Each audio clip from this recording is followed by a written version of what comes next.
Tonight, loved ones reuniting in Winder, just outside of Athens. This morning, 4 people were killed, 9 injured on the campus of Apalachee High School. GBI Director Chris Hosey updating us within the past 30 minutes.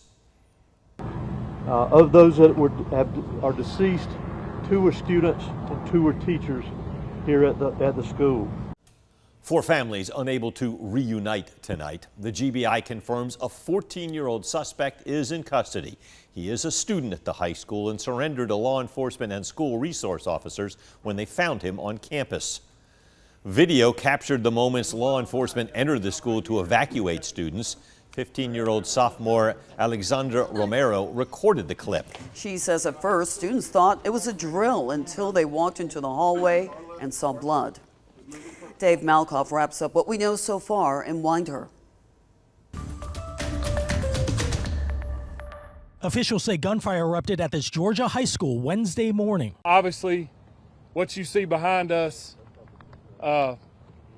is an evil thing today. At about 9:30 this morning, we received the first call that there was an active shooter on this campus. We have multiple injuries. This is a very, very fluid investigation. The Barrow County Sheriff's Office says a suspect was taken into custody after gun violence at Apalachee High School. The great part of getting a shooter in custody is that the danger is abated and you can have a more methodical, sort of thoughtful and slowed down process of collecting evidence.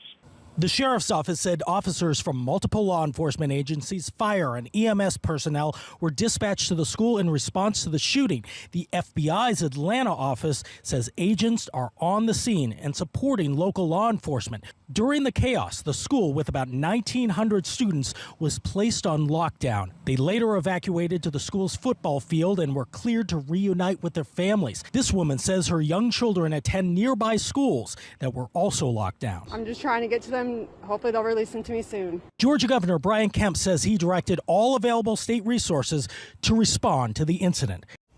President Biden was briefed on the shooting and released a statement. It says in part, Jill and I are mourning the deaths of those whose lives were cut short due to more senseless gun violence and thinking of all the survivors whose lives are changed forever. Governor Kemp released a statement expressing his heartbreak over today's shooting. The governor said in part, quote, "This is a day every parent dreads, and Georgians everywhere will hug their children tighter this evening because of this painful event." The governor's statement says he is working with local, state, and federal partners to make resources available for the Winder community.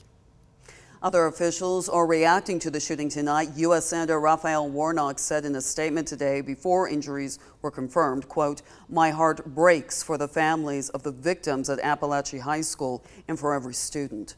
Representative Mike Collins posted a statement saying in part, quote, "We extend our gratitude to law enforcement for their swift action to secure the school and get the shooter in custody." More tonight on What We Know. GBI Director Chris Hosey says there were 2 school resource officers on campus at the time of the shooting. He also said the suspect will be tried for murder as an adult. He did not say what type of gun the shooter used. In a Facebook post, the city of Winder says they're planning to hold a vigil tonight for those 4 lost lives and the many others injured. At 7 tonight, neighbors, friends, and families can gather at Jug Tavern Park to grieve and comfort one another.